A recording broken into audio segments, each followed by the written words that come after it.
topic today is Westminster football practices. I want to hear some stories, your memories, good, bad, the ugly, we can handle it. And don't worry about if you say something inappropriate or off color, I'll edit it out, so don't be worried about that. But what we're going to do is we're going to pass the microphone around and tell us a story. And then once you're finished, say, I'm finished, so we'll know you're finished, and we're going to clap for you to reward you. And then we're going to pass the microphone around. Everyone's going to have an opportunity. Once everyone's had an opportunity, including Joanne, she's no, very I have no football experience at all. But you ask good questions. I'll ask questions. And so, like I said, you can ask germane questions. Don't hijack the conversation. And we'll go ahead and get away. And I'm going to put the spotlight on Coach Breithaupt. Coach, you are wonderful. You really are. You give it up for Charlie Breithaupt. Claps, okay? And hold the microphone close to your mouth, okay? So we were talking about practices, huh? That's right. Well, we'd go out to practice when I was coaching varsity, and I never knew what we were going to do. You think you didn't know? I didn't have a clue.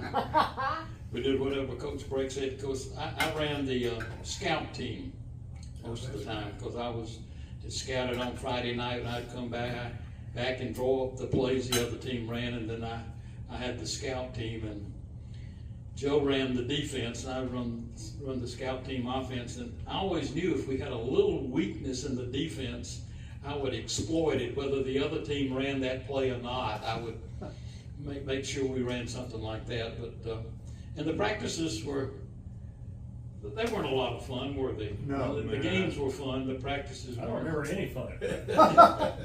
Except when it ended. But Milking time, let's go home. I love practice. well, you're kind of different, Orla. You told me you were a guard the first day too, and nobody does that. I want to hit somebody.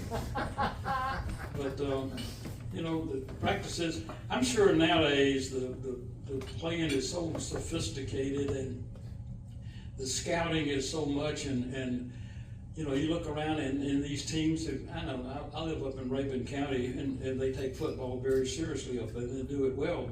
I go to the game, and there's about 12 assistant coaches on the sideline, and we're a class single A school.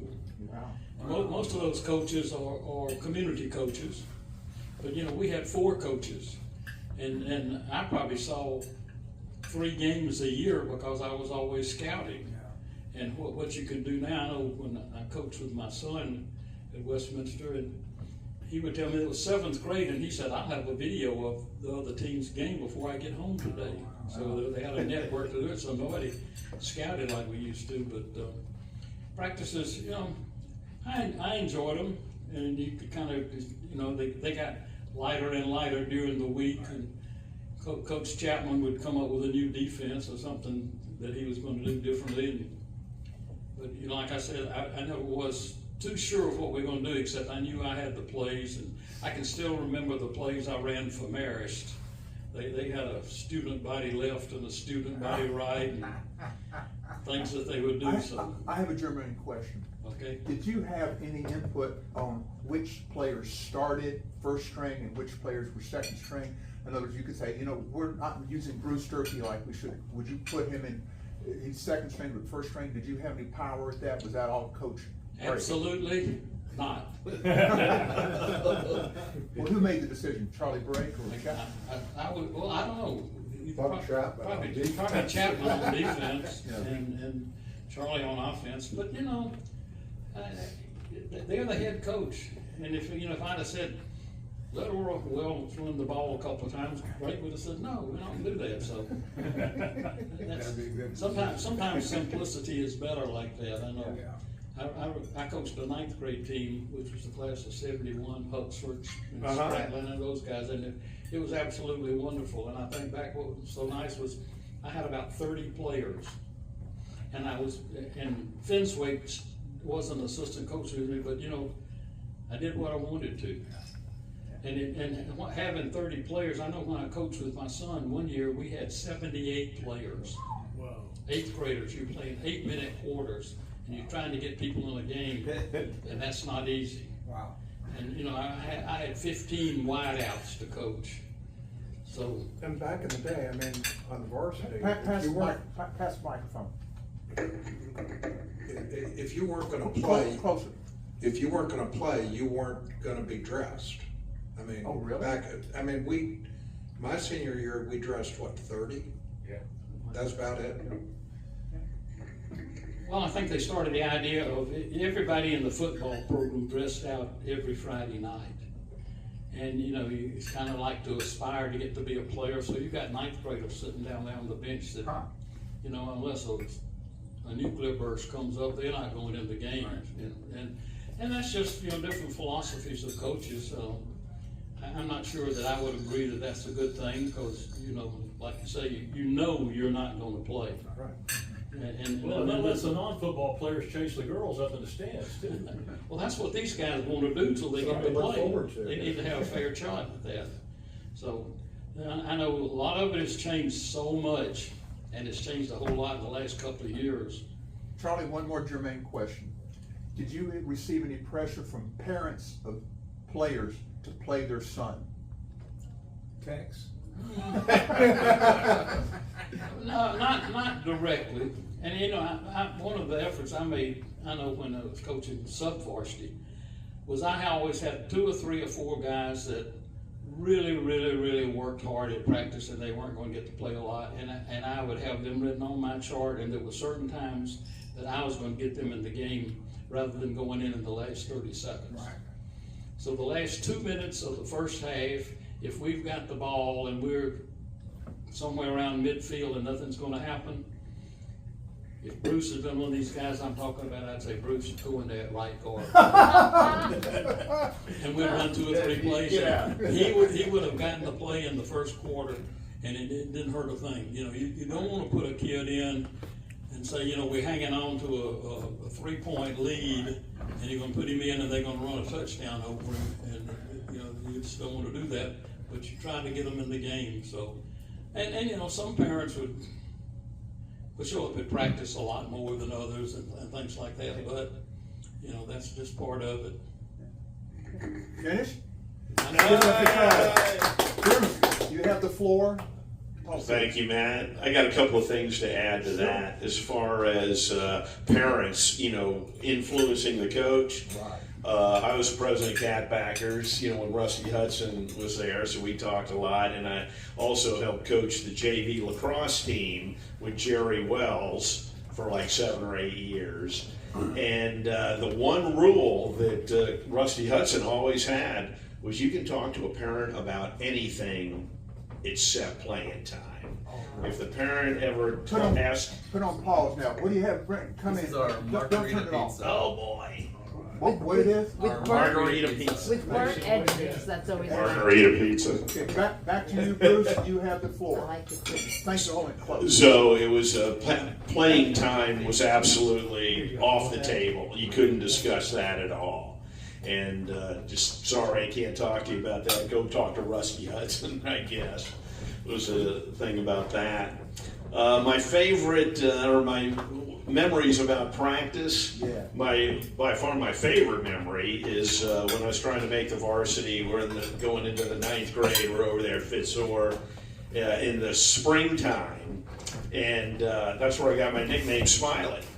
And because I've told the story before, but I was, Tell us again.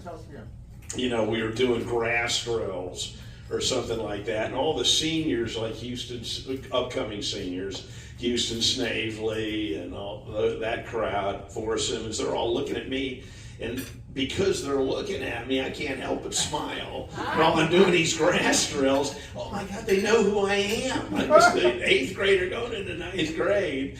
So I'm smiling down there, and they're all saying, who is that idiot down there smiling in the spring, in spring practice? And it just stuck.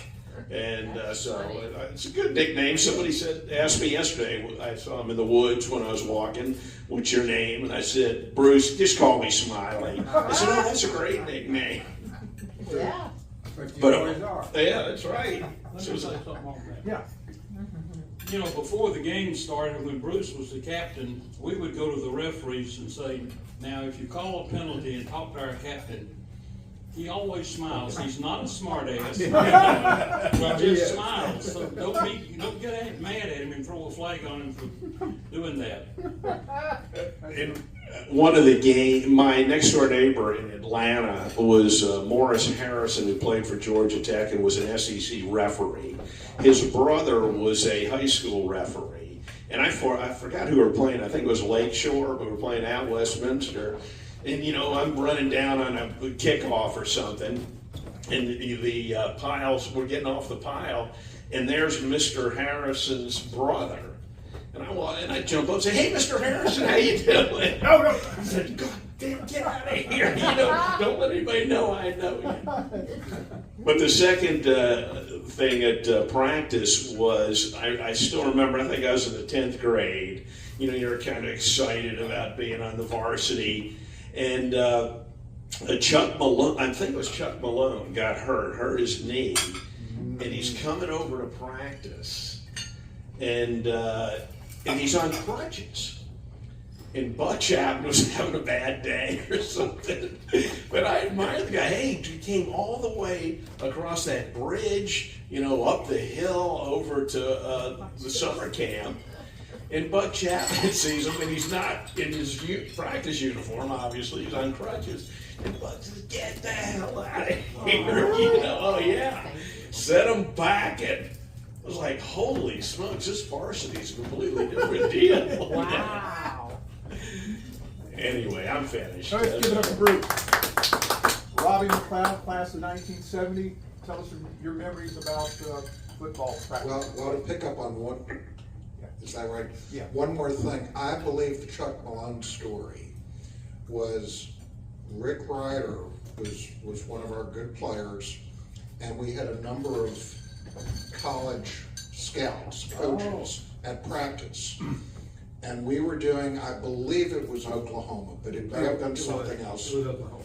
And I remember that. yeah. I was the next person in line. Anyhow, and he gave it the Matador with Ryder once or twice, and Ryder said, "Don't ever do that again." And he did it again, and the next play he blew out his knee. I think, isn't that correct? I think it is. I've heard that story. Yeah, it is true. What I remember was that Chapman chewed Ryder out for not blocking him well, and you can see Ryder just been, "All right, by God." Something's gonna get hurt. And it wasn't pretty. I thought he had killed him. I thought he had killed him I too. mean, you talk about Yeah. pancaking somebody right there, and Yeah. his knee didn't know to pancake. Oh. The other memories I have, back in those days, parents were not involved. I mean, our parents may have shown up for the game, but that was it. But we had a couple of parents who would come. Tex Mazzell and Billy Gunn. And I remember vividly one day they pulled up and they started taking TVs out of the cars for the coaches. Isn't that true, Charlie? Fell off a truck. Yeah, I mean, I remember. Maybe for the head coaches. Maybe for the head. There was more than one television. The other thing I remember about practice was, I mean, we weren't big. I mean, and it struck me that every week we put in either a new offense or a new defense or both. So nobody could scout us, and whoever it was we were playing, they ran the same 10 plays, and we had an answer for it. So I think we always performed better than our talent level. Yeah, above our talent. But, a good team. Microphone. It's close. A good team can beat a couple of superstars any day. I remember the World Soccer Cup a few years ago, Argentina, Germany. Germany won when they put in 2 subs. And Messi was out there the whole game. It's just a good team, a good coach can whip anybody. Okay, that's it for me. Let's give it to Robbie. Bruce Murphy, you have the floor. Memories of football practice at Westminster. I ran into John Dryman recently and was telling him about this. And he remembered that his greatest experience in sports was that when the team had, I guess Chapman set up there was a team called the offense, and there was a team called the defense for practice. And then there was the other. Others. The scout team. And Dryman said the greatest experience he had was being captain of the other. But probably the most memorable. Put it on pause for a second. What have you got incoming, Yes, Brent? there was a grilled swordfish over asparagus with a citrus relish. It's Just fennel relish. all you can eat too, so no one leaves hungry. Back to you, Bruce. You got sword. The most memorable practices that I remember I had was at Rutledge. Yeah. And just the whole Rutledge experience totally was something else. And we used to, I just remember the only thing they gave us to drink was Coca-Cola, with 6 ounce bottles. Which was probably the worst thing. Pass microphone, Rob. Now I remember at Rutledge, Gatorade was out, and there was something local called Bulldog Punch. Yeah. And you got, what, 4 ounces of it at the end of practice. Tasted like battery acid. Right, but I don't remember Coca-Cola. That's what we got in games. We got halftime of the game with one of those little nickel Cokes. Yeah. So anyway, that's what I remember, we tried to. Closer to your mouth. I was in the cabin with Lee Scandalakis, who was one of the Managers. Yeah, managers. And he drove. We got him to drive down the day before we were going down there, and he brought an air conditioner and a refrigerator and put them underneath the cabin. Plugged them in. We had some protection against the heat. That's what I remember. Holy smokes. I didn't know this down on that. Give it up for Bruce. Hey, Bruce. Jeff Lewis, you have the floor. Can y'all hear me? Yeah. Don't give an actor a microphone. That's right. Trial lawyer too. So I want to talk about practice on the JV squad my freshman year, which was 69. We had survived Rutledge. And Coach Limbaugh, is he coming today, by the way? No. Can Unable he- to come. Okay. He was new at Westminster, I believe, in 69. Is that right, Charlie? I think it was 68. 68, okay. Well, he was head coach of the JV squad. And I think he wanted to show the school, the administration, that he would be the best person to succeed Charlie Breithaupt as head coach. So he drilled us and drilled us and drilled us, and we did grass drills until it was coming out of our ears. And Westminster campus, of course, is hilly.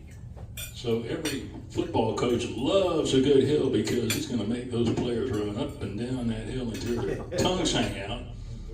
And the hill that we were running up and down was the one that went up to the boys' school. I guess there were tennis courts there, practice field. Jay, we're going up and down and up and down and up and down. It was murderous. But we did go 4-1, and the only team we lost to was Ridgeview.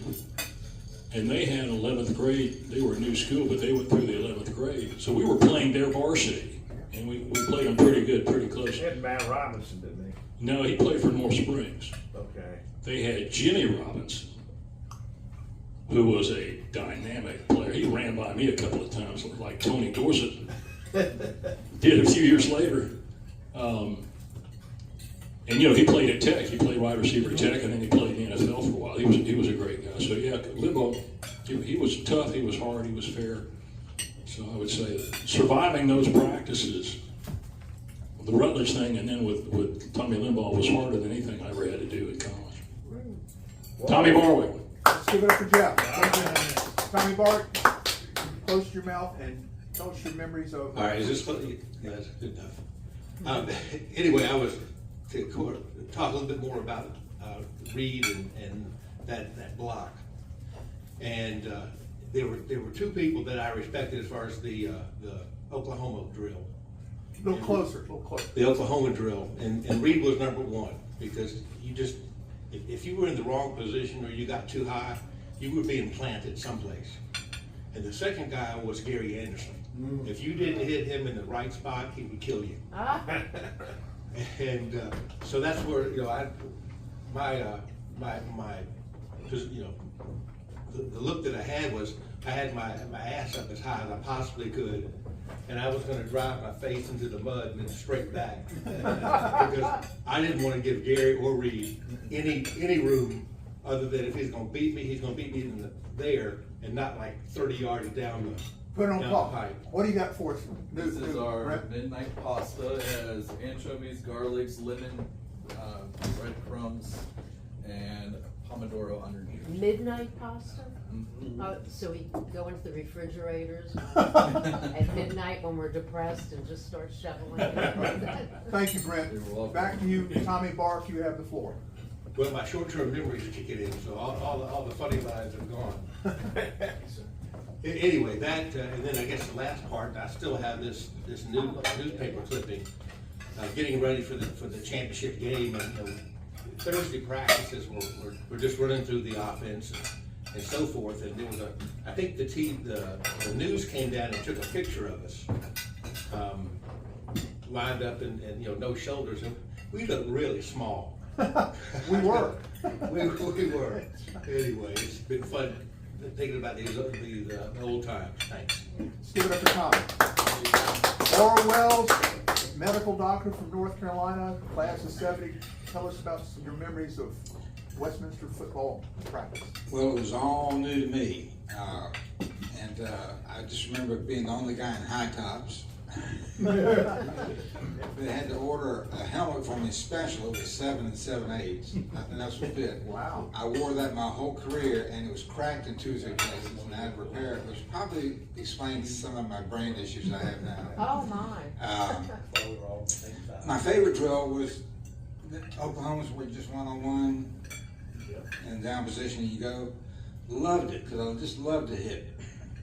And I remember I told Coach Breithaupt I was a guard, and then Crazy Joe Chapman wanted me to be a defensive end because I loved to hit. So he tried me out there 1 or 2 practices. And I'm not a strategic thinker. I can barely play chess. Barely play checkers. I want to learn chess, but my grandkids can beat me. So I can't be responsible for kicking an inside, outside, and going up and, you know, blitzing and all this stuff. I just, Coach, tell me who you want me to block, and it's taken care of. That guy will not be in the play.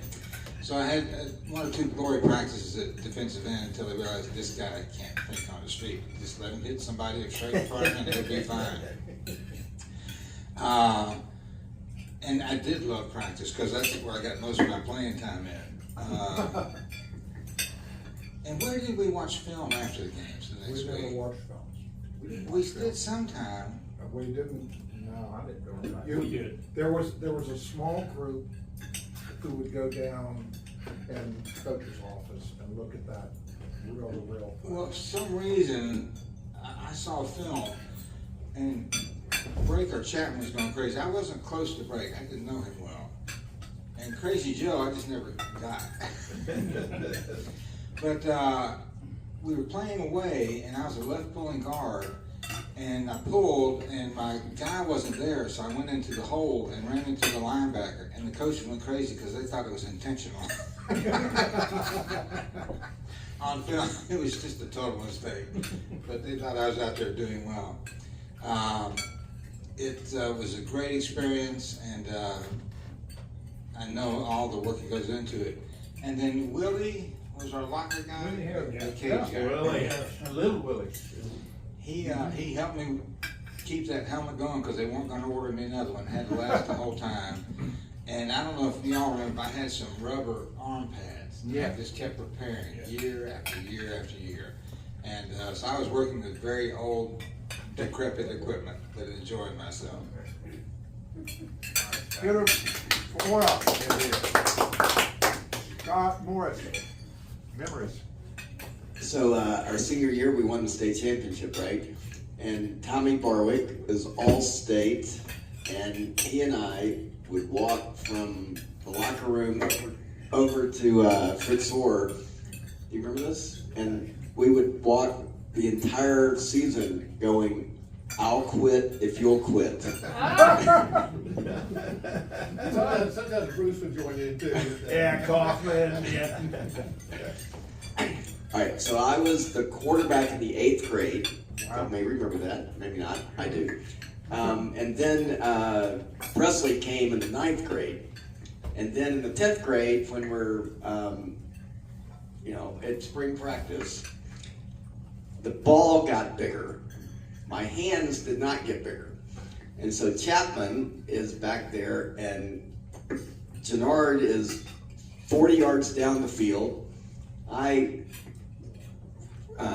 wind up, and I throw it maybe 20 yards. And Chapman goes, "Morris, is that your bombing range?" And the next day I was playing defensive back. You got fired. All right, and then apparently last year y'all, Yes. young Charlie Breithaupt was talking about how I injured his knee. I don't remember that, but I do remember in practice, I don't remember before a big game, and I'm going to intercept the ball, only George McChesney's knee got in the way, and that completely destroyed George's knee. He has, I don't think, ever forgotten that. And then lastly, my Rutledge memory is, I wish I could remember who it was, but somebody over their bunk, somebody else prior to us had written, "Why not die?" Give it up for Scott. Yeah. Okay. There are a few of those on the ceiling Oh, up Jeff there. has something. Can I tell a Pat, yeah, pass it. Yes, about yes, Chapman's yes. story? Yeah, go ahead. Pass down. Yes. Buck Chapman was a rough, tough son of a gun. Old Georgia Bulldog. And my sophomore year, which was 1970, I made the varsity team. We go to play Marist, at Marist. I think they dedicated their stadium that day or something. It was a big deal at Marist. Anyway, I'm playing defensive guard. And sometime in the first quarter of the game, they snap the ball and nobody blocks me. I'm thinking, hey, I'm going to go in the backfield and make some mischief for these boys. I step across the line into the backfield, and then somebody blocked me. It was a trap play, right? So you got this dumbass defensive guard who thinks he's going to go make a tackle for a loss. Here comes the offside guard, having pulled behind the center. He ear-holed me, his helmet, boom, and I went flying through the air and I hit the ground. And I got up and plays over, and I go over on the sideline, and Buck Chapman grabs me by the face and, "Lewis, you stupid, don't you know that's a trap play?" I don't know what a trap play is, coach. We had coach to be wary of a trap play. I was just a little sophomore. I didn't know what the hell it was. When nobody blocks, you got to look to the inside because they're going to trap. Okay, coach, okay, I hear you. So later in the game, Marist decides they're going to go see number 61 McCann. Yeah, it worked once. Yeah. Only this time, the voice of Buck Chapman was ringing in my ears. So I go across the line of scrimmage. Nobody blocks me. I look to the inside. Here comes the pulling guard. I knocked him on his ass and made a tackle on the running back. So I jump up, and I look over the sideline, and I'm waving at Chapman. "Hey, Coach Chapman, did you see that? Hey, Coach. Yeah, did you see that, Coach?" He says, "Lewis, shut up. Hey, Coach, I made the play." Coach Buck Chapman, one of a kind. All right, that's all I got. That's great. I'll tell you one other thing. Buck Chapman and my dad played against each other in college. Is that right? UNC, right? Yeah, he was at UNC. My dad was at UNC, and Buck was at Georgia. Here you go. I didn't know UNC had a football team. I went there. The one I saw, you had to leave at halftime because the game was going downhill. They were waiting for basketball. Well, hey, Matt, tell us some of your memories from Westminster football practice. Okay. I remember coming for the first time, and I may have told you the story before, but I'm going to tell it again. to Rutledge when I was a sophomore. I was at Marietta High School, loved Marietta High School, but my parents said, Matt, we want you to go to this private school called Westminster. I said, compliant boy. I said, will do. So my father drove me to Rutledge when y'all were already underway. So I remember walking in it, my father was driving me to Rutledge. And going in at night, not knowing anybody there. And I look around and people looked at me like I was crazy. Like, why are you coming? And this was like a few days into it.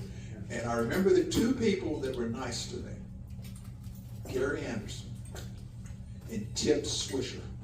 Yeah, that's a name out of the past. Pardon? Yeah. Because I sat down, and I think I sat next to Gary, and we struck up a conversation, but I remember those two people, you know, and people that are nice to you, you remember the people that are mean to you, too. So anyway, I enjoyed playing football, and I like to hit, and Tommy, you and I are always paired together and going against each other our senior year and junior year, I think, because we were similar in size. And I do remember this, and Kevin Kaufman, what was the drill where offensive lineman, defensive lineman, and then there was a back that would run behind? Oklahoma. Yeah. I noticed whenever I stepped up to be the offensive lineman, Kaufman would jump to be the running back. And I said, Kaufman is jumping behind me because I'm blocking the defendant. I mean, The defendant. the defendant. There's the trial lawyer coming out. The defensive lineman. And so I took that as a compliment. I said, Kaufman is. Matt, then you beat him to be school president. Yeah, that's right. It goes around, comes around. But that was so funny that I remember that. And also, I remember my sophomore year, I was eligible to play varsity. So I played, and we were, very few of us, but we were very good. We had a lot of good talent that way. And Jeff and Pat Batty, right? Pat Batty. And Gary Anderson was on that too. Charlie too was our quarterback, and but loved it. But bad thing about practice, I always got really injured in practice. My knee went out. Ben Christian's that practice game. Yeah, practice game. Ben Christian got down low and hit me from the side and tore ligaments and stuff there, and it hurt. And I screamed. And you had surgery on that. Not yet. Actually, that was senior year. I they put a cast on it, and I came back and played the state championship the whole playoff season. And then later, the year after 1973, I had surgery because I needed surgery. So anyway, no, I had a very positive experience, and thank you for sharing. And Joanne, do you have any questions of us? Tons of questions. When you were describing some plays, I was like, I have no idea what he's talking about. But you could be an announcer on television. Oh, okay. Well, there you go. Oral. I want to go around the table because Closer. I brought up Jim Giardo last year, so I miss him terribly. But he and a couple other guys would nickname everybody. And I remember Jameson was Lobes. And I was fascinated by Jameson because he could crab block. I didn't know what that was, but he could block anybody as center. And he went on to play college ball. I was so impressed by his blocking. And I think we should go around the table and tell everybody our nicknames that we were given. I would love to tell moms in my office, they would say, her son's playing football or her son's wrestling. I said, well, I did that. And I said, my nickname used to scare the other team to death. What do you think it was? Like Killer Viking? Killer? The Scotsman Piper? Otto. And I'd say, it was Tubby. Tubby. Moose, what's your name? Moose. Who hung that name on you? I got that from Mr. Dunleavy in middle school. Oh. It was for a year. It was Bullwinkle. Oh. Because I was tall and skinny. Oh. And I didn't have a big head yet. Jeff, give him the microphone. Give him the microphone. So Bullwinkle. Bullwinkle started off in 6th grade and then it converted to Moose. Well, that's an improvement. more gravitas. How about you, Jeff? Did you have a nickname? I don't know. Better than being Rocky the Flying Squirrel. Right? Yeah. I don't recall having a nickname in high school, but Coach Russell gave me one at Georgia. What? my freshman year, I was playing middle guard. I was all of 205 pounds.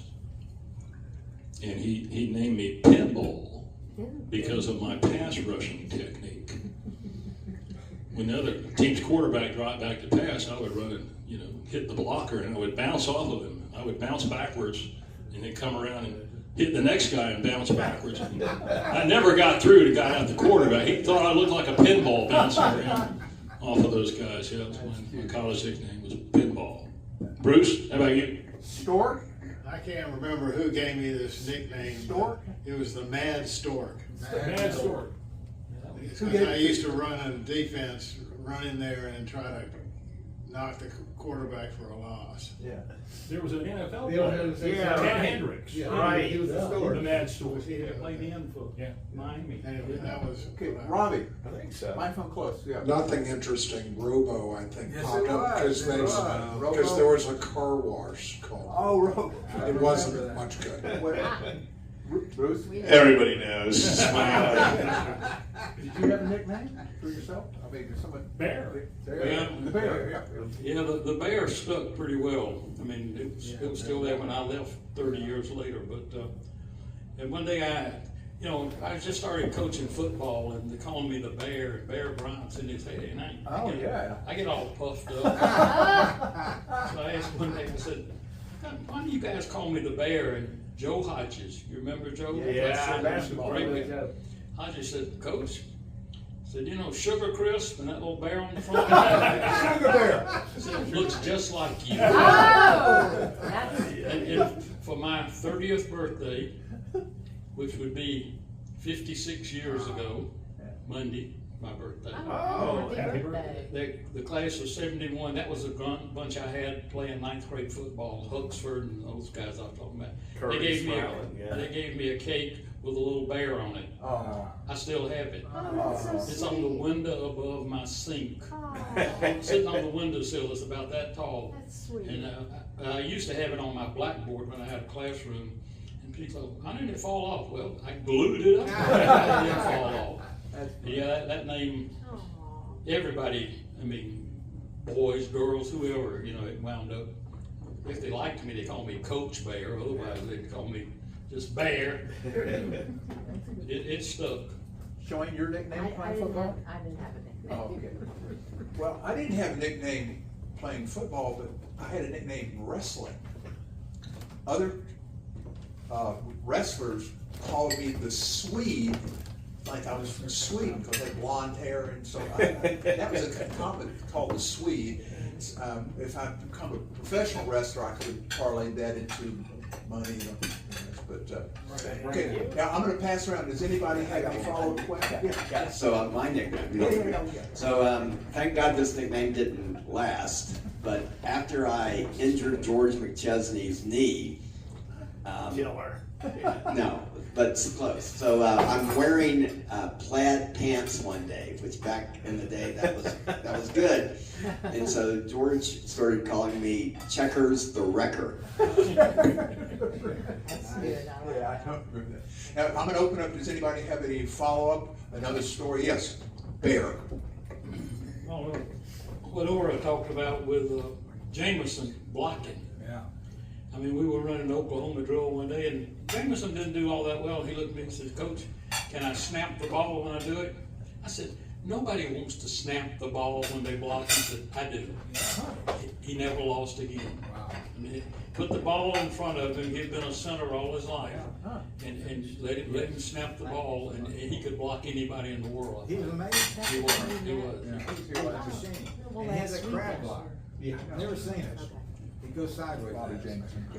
I was going to tell you about Kaufman's strategy in the Oklahoma drill. Oh, tell me. His strategy was always, I know you were probably in there first, but he thought if I run the first 2 or 3 times, the coaches will all know that I was in there, and then I can just sit back and run and never run again. And the only other time was when the TV cameras came out before some of these state championship games. He wouldn't get out of there. He was going to run every single play until the cameras left. That's Oh, great. my God. Anybody? Mike, go ahead. Scott. So can't remember which year it was, either a junior year or senior year, but we're playing Marist, and the game was close. You know, I intercept the ball, and I'm excited. So the offense is now running on the field. I'm no longer the quarterback, and I jump up into Jimmy Presley's arms.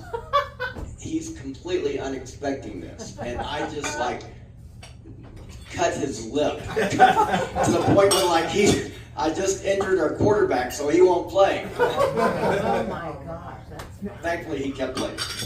Thank you. Anybody else? Okay, Bruce. We were talking about the participation and when you helped Chuck and you had like 75 guys on the team. My boys were over there and they played for Chuck. And Put it on pause. What you got for us, Greg? All right, well, that is a peanut butter milk chocolate ganache. And these are beignets. Oh man, look at that. Oh, I figured, you know, Mardi Gras just went by. A nod to Mardi Gras. Greg, give us a sales pitch about why they should come back here at nighttime to eat your fine food. All right, so, well, you know, Mom and I have been here for 10 years. You know, I'm originally from Boston. I make everything here scratch, all local farmers, local ingredients, as much as possible. You know, everything is, like I said, everything is fresh and made in-house. And you'll customize, if you have a dish, if you have allergies or anything, or you're vegan or gluten-free. He's very sweet about that. Very good about that. And he feeds us every Friday, a group of lawyers and judges meet in this very room Friday. We had a group yesterday. We've been meeting here as long as you've been open, 8 years? 10. 10. We've been here 10 years. And he has the best cannolis in the entire metro. And he also said this, he said that Joanne and Matt are his best customers. Yes.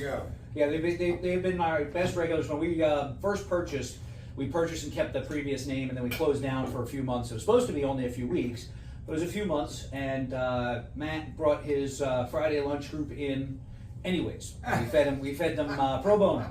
So. You couldn't charge it. I couldn't charge it. I didn't have a license, so I couldn't do it. Right. But they came in anyways. So. Thanks, Greg. Excellent. Let's Thank give you. it up for Greg. No relation to Brad Litton. Everybody said that. Yeah. Okay. Yeah, right. Bruce, Bryant, you have the floor. Tell us a story. Well, I was just going to talk about the kids playing football, and so when my boys were on Chuck's team, you know, there was always 75 guys out there. Almost the entire, was it seventh grade class? All the guys were out there, but it changed dramatically several years later when the concussion stuff. And when they started talking about that, and a lot of the parents got worried about little junior there, the numbers went way down. And I was coaching the lacrosse team over at Westminster at the time, and they changed. And my boys both played lacrosse, and they changed a lot of the rules. And I know you guys know about the football rules. You can't lead with the head and all that stuff, but it was the same thing in lacrosse. A lot of the hitting went right out of the game, and it's still out of the game today. You rarely see a big hit. It used to be football with sticks, you know, back in the day. But the numbers, I don't know what they are today. From what I've heard, the numbers in the junior high are way down. Matter of fact, Westminster doesn't play the same schedule they used to play. They don't play Marist and Woodward, and I don't know if they play Lubbock. They're in some league with, I don't know who it is, but it was just because they felt like they couldn't compete with the others rather than doing what we would have done when we would have said, we'll find a way to compete. And, you know, because we always played up a region, I mean, up a classification, but that's not the philosophy there anymore. And, you know, he was talking about all the players out there, and like I said, it was a burden somewhat to have all the players playing, but well, those guys, for a lot of them, that was going to be their one experience playing football, the one experience in a team sport. And I know my son worked very hard at getting all the players in and getting them, you know, even in practice it was hard to get everybody to participate. You know, all right, let's put in the 7th team, you know, that's how many we had. But, and I know a lot of people refer to it as the Breithaupt experience, being on the football team with him. I mean, he was just a Pied Piper for the kids, treated them well, And you know, but they played to win, and there were several years he was undefeated.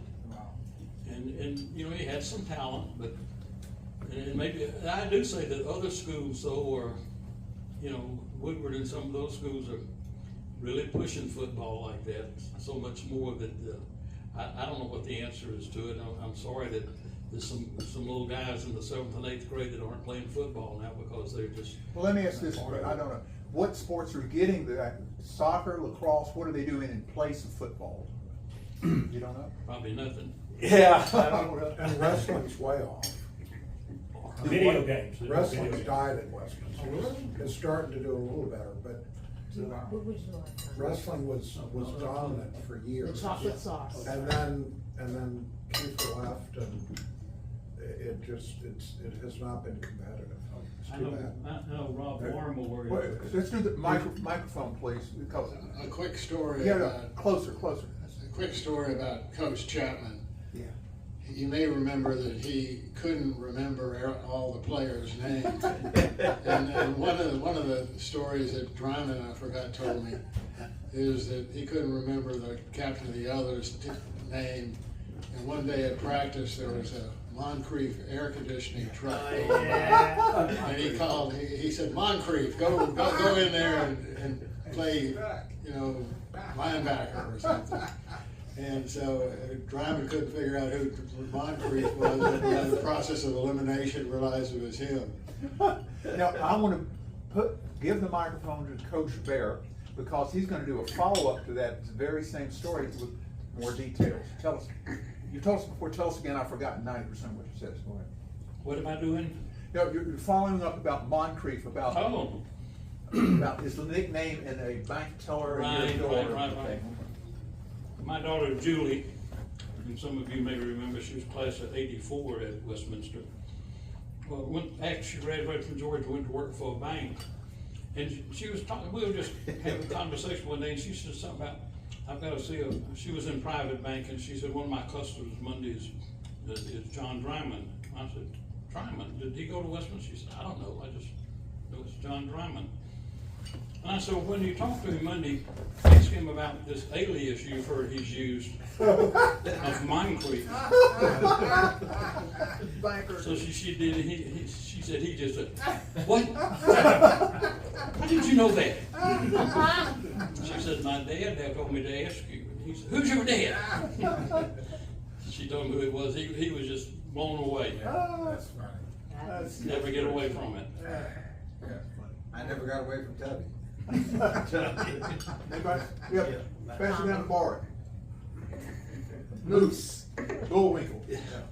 This is a kind of a follow-up for what Ruth and you guys were talking about as far as size. Tommy, a little bit closer. Because at Lassiter, there's some big kids, and maybe not the greatest football program, but there's just some big kids. And then you go to Walton, and some of these other schools, and even like, you know, football was big. And my son, it just outgrew him. He was like 160 pounds, and he got hit pretty hard in practice a lot. And then lacrosse, because I refereed a lot of middle school lacrosse, and it was the same thing there, because you have kids that are 80 pounds, and then you got kids that are 200 pounds, and you got to say, you know, you've got to protect the little kid. It may not be the right thing, but you got to protect the little kids. Yep. I mean, they may never come out again. Right. Because Westminster and Lassiter played a lot of really close lacrosse games, and Lovett, and I don't know if you remember the Lovett Lassiter game. The state championship where they threw the trophy in the river? The No, runner-up trophy. no, this- Lovett threw the runner-up trophy in the river. No, this was Go ahead. This was a year or two after that. Okay. And I think Lovett won the game. Okay. But we had a defender. I can't remember his name now, but he went on to play at NC State in football, and he hit the Lovett attack guy so hard we didn't think he was getting up again. And there again, they weren't equal. He came back, they beat us in the game. I guess they showed us, but you got to really be careful. And I would always kind of push my son to get in there and you know, tough it up. All the things you're not supposed to say. Anyway. I'll take it. I'm going to say something nice about Coach Joe. Coach Joe is actually from Marietta. He was single at the time and I think he was married to his Corvette. He loved that Corvette. Yeah. And he took a liking to me because I'm from Marietta. And he kind of took me under his wing, and I was upset that I was not starting my junior year, because I would have been starting in Marietta, and he was my champion, but I realized he had no power. He would console me and everything, and finally during practice one day I was against somebody, and I got mad, and it was a class of 71.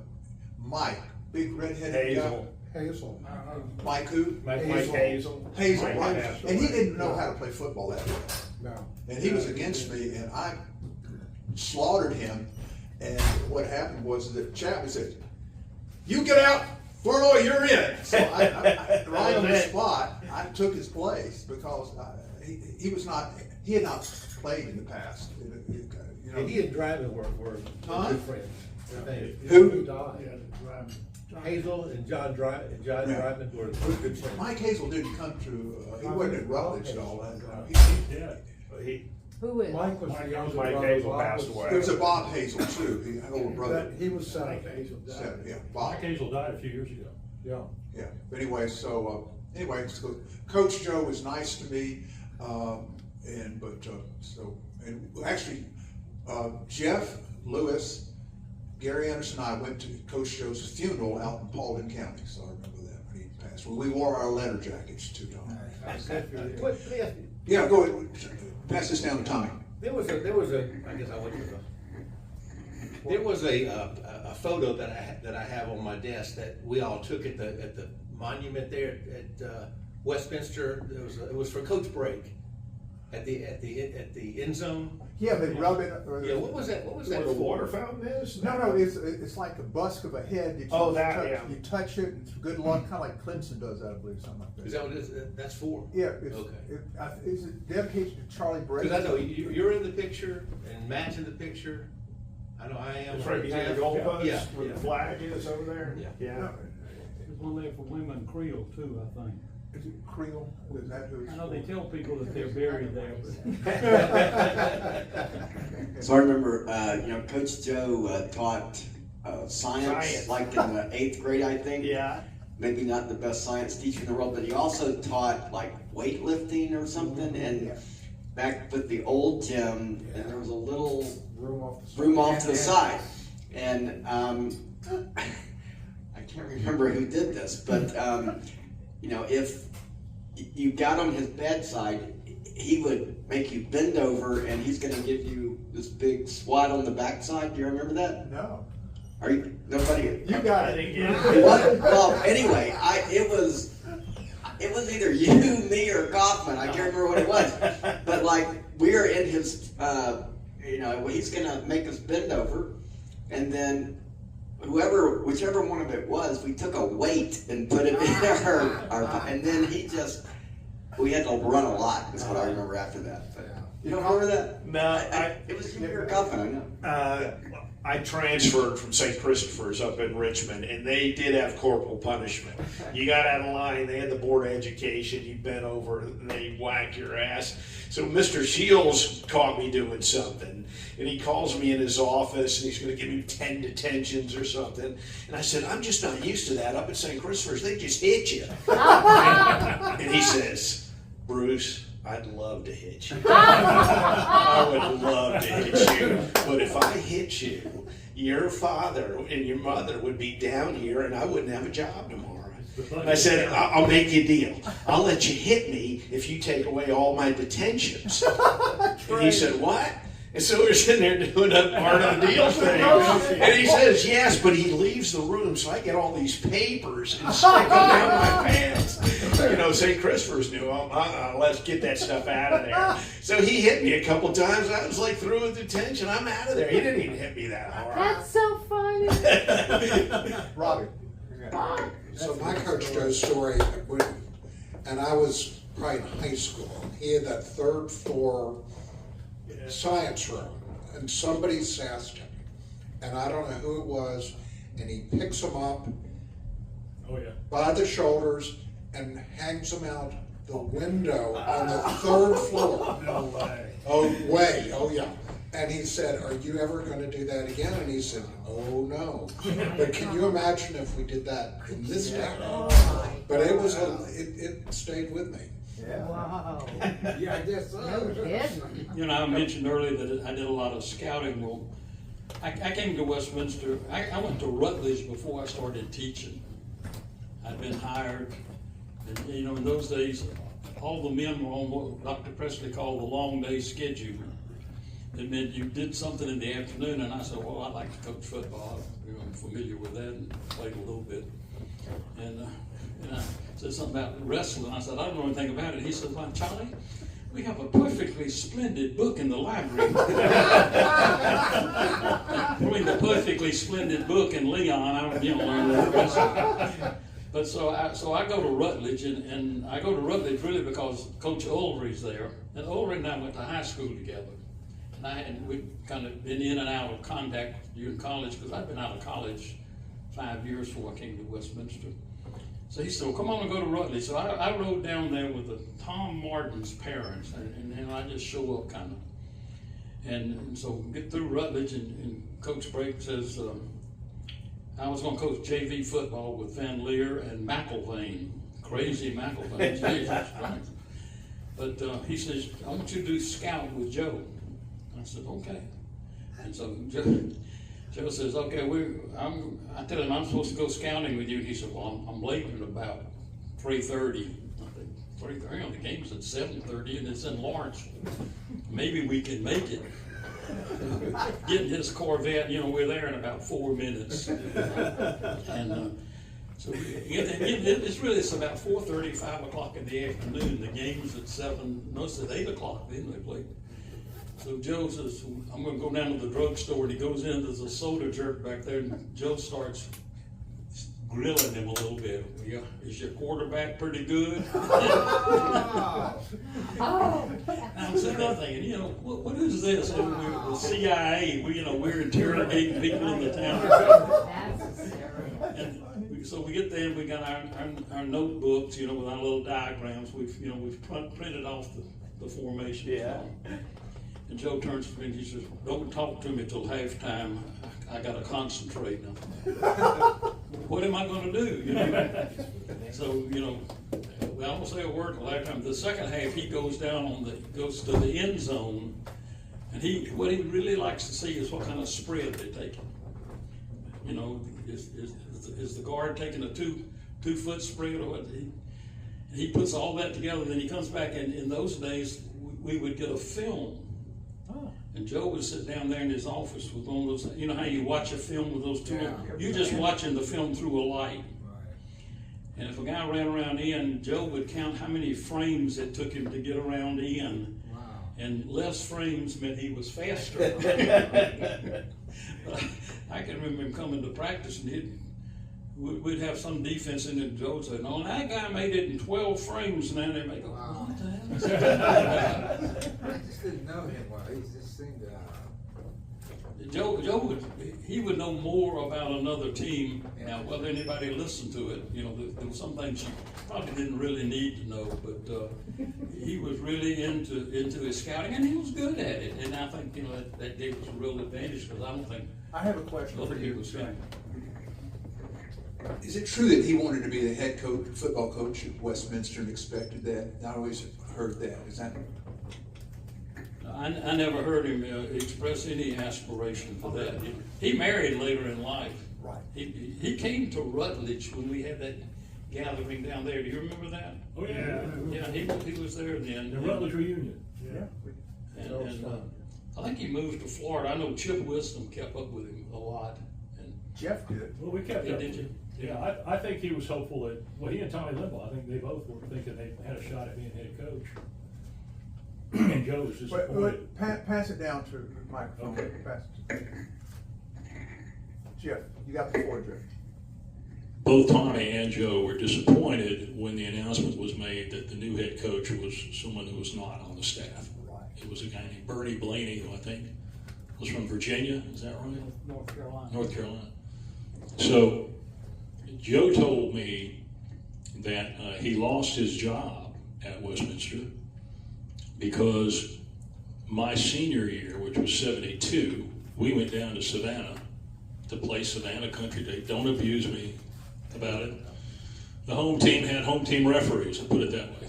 So they got a 2-point play on a pass that bounced once before the guy caught it. Anyway, Joe was supposed to be watching the team after the game because we were going to spend the night in Savannah and then come back the next day. And he told me that he decided he would go out to Williams Seafood and have dinner out there after the game instead of chaperoning the kids. And so there was apparently some wild behavior at the hotel where we were. I did not involve me. But when that got back to Dr. Presley, I think Dr. Presley told him, you're out of here. But he was already disappointed, just like Tommy Limbaugh was, that they were bringing in a head coach from outside the school. Y'all lost to Savannah Country Day, as I remember. How can we beat them without you guys? I heard you threw Doug Aldridge in the swimming pool after the thing. I think I did, yeah. Closer. Yeah, I think I did. Anybody have anything? You said the wrong thing about my girlfriend. Okay, well. Man, I gotta go to a funeral. Otherwise I okay. wouldn't leave, but I have to leave early. Thanks for inviting us and for hosting. Well, You're wonderful. You guys are worth it. Well, thank you. Yeah, that was Okay. great. Pass the mic on. When class is dismissed, talk amongst yourselves. Don't have a common conversation. Okay. Good to see you too. I'm right around the corner.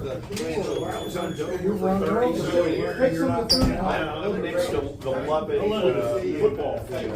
There's some condos right there up the river. I'm the third, if you walk off the football field up the river, I'm the third condo right there. Yes, He's not there anymore. Good to see you. But, Just sharing this as a there, I got a spot. Say what? Are you right? No. Yeah. Bruce, good to see you.